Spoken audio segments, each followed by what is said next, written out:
name's Rainey Atchison, and this is my son, Robert Atchison. He is the oldest of three boys that my husband and I have. My family moved here, my parents moved here in '69 and built their home here in Glen Ellyn. My dad helped expand the Glen Ellyn Clinic, that's why we moved here. My parents raised 5 of us here, and now I'm raising my 3 boys, my husband and I, here in Glen Ellyn, and we're hoping for Robert to stay in Glen Ellyn in some sort of affordable housing here. I am Robert Atchison.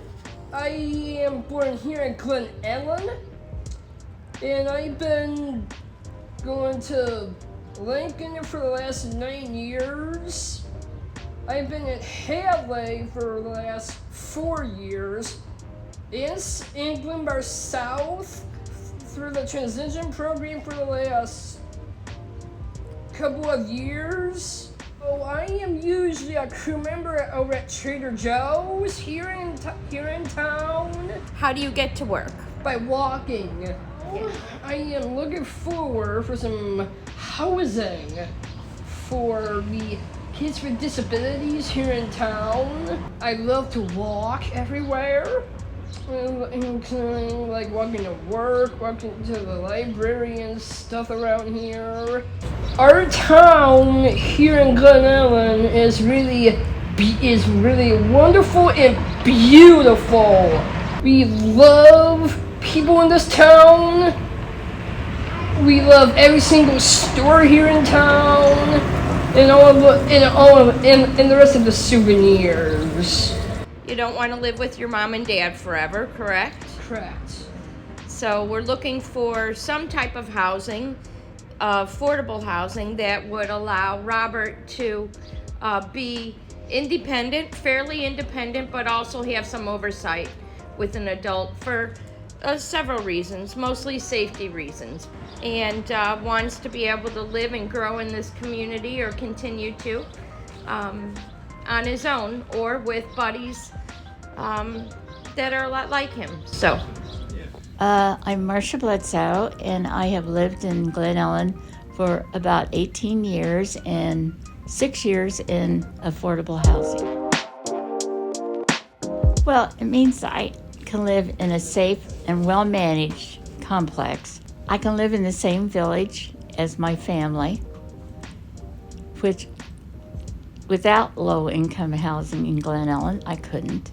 I can also afford, like, doctor visits, co-pays, medicine, and when I was driving, money for gas, car insurance, those kind of things, which I couldn't afford before without the housing. Well, everybody in my building benefits from all this, and probably there are people like students and people that have lost their jobs, and with COVID, that they're looking for these kind of safe and well-managed and clean places to live. I did live in a complex where I was paying rent on a fixed income, and it was privately owned before I moved to my permanent housing. Mm-hmm. And the landlord knew I was on a fixed income, and he kept raising my rent and did not make available to me that I could have applied for low-income housing. Mm-hmm. And safety was an issue there. And also, we don't need a wait list for seniors. I was on a wait list for 2 years. We need to be able to get seniors into these safe, well-managed, clean complexes. Hi, my name is Christopher Blazine. I'm 39 years old. I have cerebral palsy.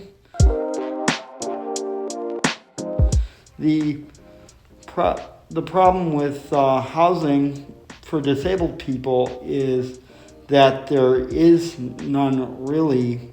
If you want to apply for housing, you have to apply through a website, and then you have to to wait until they call you. They don't even show you how many houses there are, how many people ahead of you. They don't show you what housing there is. They just sort of say sign up for this list. And then they say sign up for as many of them because it takes a bunch of years, like 5 years, depending on how long the list is.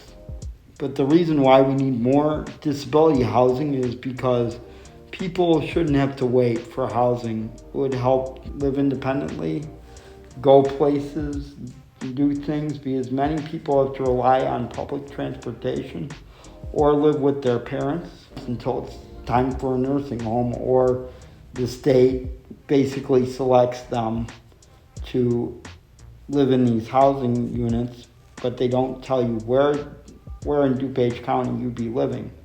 If you signed up with the DuPage Housing Authority, they will not tell you where you're living. They will give you a list of options after you get the Section 8 voucher. With the system as it is, they should have a website where people can see the houses that they'd be moving to rather than just sign up into one big list. Because you're kind of like sitting there waiting for them to call and write to you. And when they do write to you, they have you do what's called a group interview. They have you in a group. They tell you, like I did mine during COVID-19 when COVID first started. The DHA said, well, we'll check you in, no problems. They did it via Zoom. You'd be at home. The problem with the Zoom call was that they didn't get to meet you. They didn't get to see who you were, and they were just kind of judging. And all they would do is ask you questions or fill out this form. There was nobody to help you fill out the form or anything. I wish they had a way to do it where it was more individualized. Some people, I'm not sure if they got kicked off the list that way, because what they would do is they'd check you in. They'd be like, yeah, okay, sure. Your name is Chris Blazine, so-and-so. Right. And they act like they didn't care. They'd be like, you're at the housing meeting, we'll send you a voucher in 8 weeks or 4 weeks. You get to keep the housing voucher for a long time, but you have to, if you get kicked off the list though, you have to go back to the bottom of the list again and apply again. Like if I didn't like the options in DuPage and I wanted to move in say Kane County, I would have to apply to the Kane County list. The problem is if you sign up for these housing lists, you wait 5 or 10 years, however long it is, however long the list is. They don't tell you, well, if you sign up for this, you'd be this number on the list. It just pops up. You'd sign up, they give you a number, and then they'll send you an email periodically. And if you don't respond to the email by the date, it's usually a month. But what if you don't have access to email or some other kind of communication? Because some of these people on that list don't have a house, maybe not even email. Maybe they don't have internet access. How do they get housing? Which is another question. My name is Kim Thomas. I have lived in Glen Ellyn for 2 months. Having affordable housing means belonging to a place, being part of a community. I work in Glen Ellyn. My kids go to school in Glen Ellyn, and it's a great feeling to be a part of this community and to get a chance. And that I think a lot of people just want a chance to have that kind of lifestyle. I think there are all types of people, people with disabilities, people who are in different places in life, elderly people. We all just want to live in a nice place where everybody gets along, where we feel like there's a neighborhood, and a place that has, nice walkability, nice shops, and to be a part of a great community like Glen Ellyn, where it's it's a lot of good land, and people have nice houses, and everybody wants.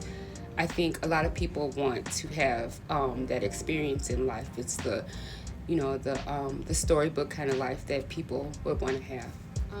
I've been here for 2 months just about, and it has been the most rewarding thing that has happened in a long time for me and my family. I have 3 kids, 2 that live with me. We have space. Our neighbors have been wonderful. And we have a pride about where we live. I enjoy watering my flowers and watering the grass. And it's just good to be a part of the neighborhood. Our neighbors have come down and welcomed us, given us gifts. And it makes you feel good, like you truly belong. I haven't run into anybody who I felt, wasn't genuine. Everybody has been genuine. I have a good rapport with the chief of police here, who has welcomed us as well. So, I've been here a lot, but now I feel like we're a part of it, and that's a good feeling. There are quite a few different aspects that go into affordable housing.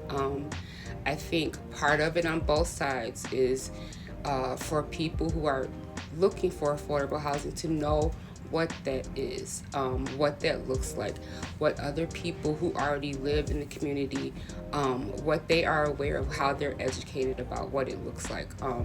And to have a pride about where you live. There's good and bad in all situations, but I think most people, if they were given the opportunity, would do well and be a positive part of a community.